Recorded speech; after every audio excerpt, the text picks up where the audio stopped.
And ma'am, kanina sa SONA po niya, nabanggit po niya na malapit na daw or kakasuhan na daw po si Romualdez at may mga congressman na po na parang magsiserve na po na sila ng warrant po sa mga congressman na involved po sa flood control scandal. Di ba yan din yung sinabi niya last year, bago mag-December may makukulong na. So meron bang nakulong? Wala. Bago mag-Christmas? Wala. So wag nyo na i-expect na makulong yung dating speaker o mga members ng House of Representatives. Ma'am, question po. Last year SONA po ni PBBM, nabanggit po niya yung mahiya naman kayo.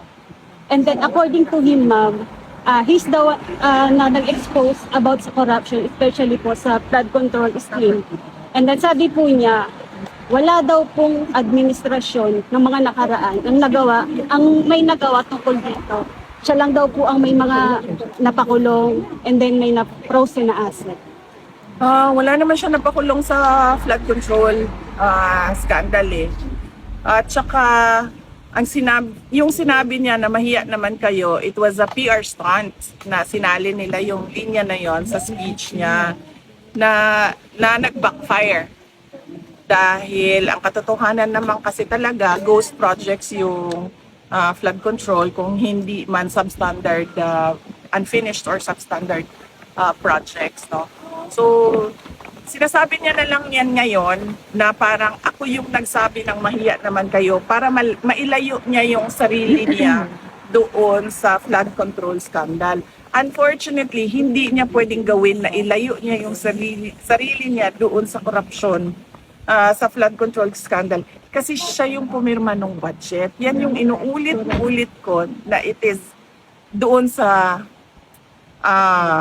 pag-file ng impeachment case sa kanya. Yun yung impeachable offense doon. Nagpumirma ka ng budget na alam mo madaming insertions, na alam mo yung NEP mo hindi na siya yung lumabas na GAA. At kahit pa man na nakikita mo na merong anomalya doon, pinirmahan mo pa rin yung budget. Kaya hindi niya pwede ilayo yung sarili niya just by saying na ako yung presidente na nagsabi na mahiya naman kayo at ako yung presidente na nagpakulong dahil wala namang nakulong eh na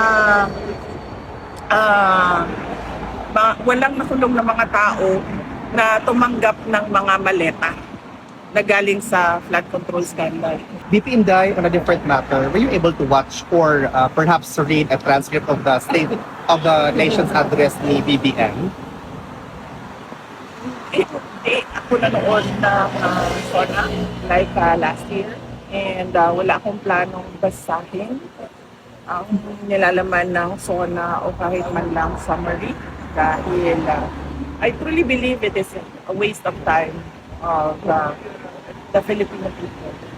VP, meron bang gustong ipahatid si former president sa mga Pilipino, ma'am? Na, alam niyo naman talaga, ma'am, we have been doing this for more than a year but strong and steady pa din. In fact, ma'am, on Wednesday, we actually have a gathering prepared to echo the voice of Filipinos from all over the world. Yes, oo.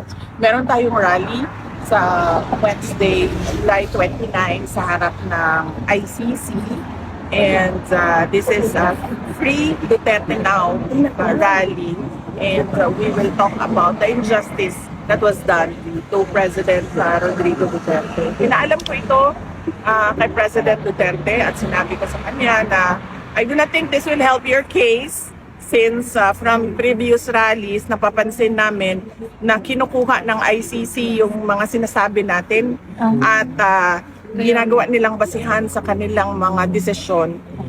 And then he said na bakit pa kayo mag-rally? What for? Sabi ko, para lang malabas namin yung galit namin. At marinig ng buong mundo yung galit ng mga Pilipino sa ginawa sa iyo.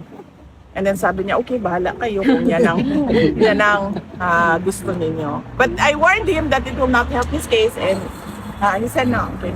Kung ano yung gusto niyo.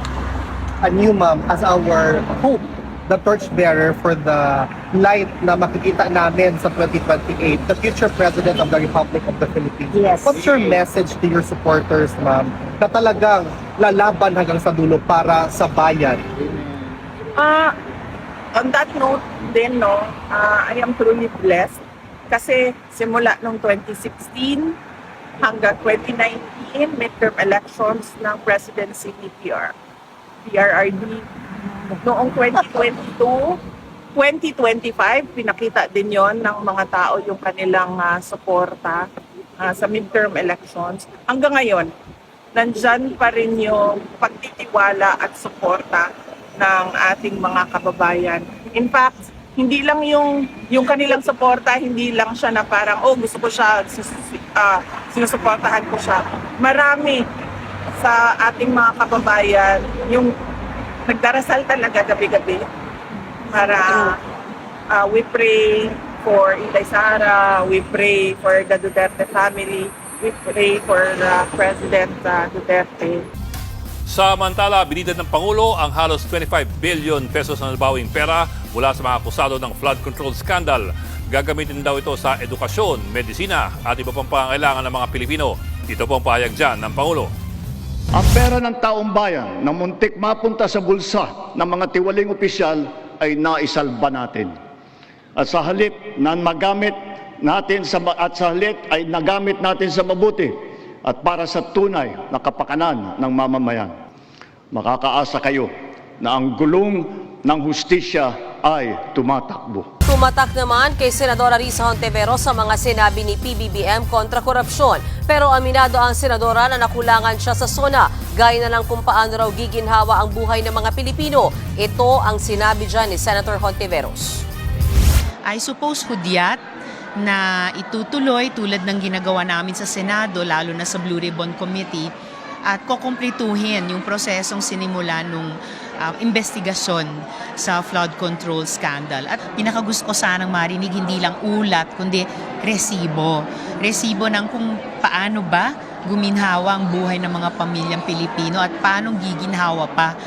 A lot of people are saying that the big question right now is sapat na ba ang sinabi ng Pangulo sa flood control scandal para ma-satisfy yung hunger ng mga tao para sa accountability?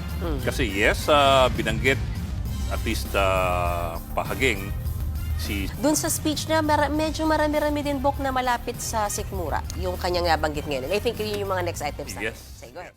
Hindi natin kaliligtaan ang ating mga manggagawang Pilipino, lalo na ang mga middle class, pati na ang mga maliliit na negosyo. Alam natin na sila rin ay nabibigatan sa epekto ng krisis. So to ensure the continued progress of the middle class amidst the lingering effects of the crisis, we will pursue tax relief measures that promote growth, that generate revenue, and advance equity towards socio-economic sustainability. Kaya bilang natatanging proteksyon sa kanila at para mas mapakinabangan nila ang pinaghirapan nilang kita, nananawagan ako sa Kongreso upang maipasa ang batas na magbibigay ng bahagyang ginhawa para sa ating bayaring buwis. Una, palawakin natin ang exemption sa income tax.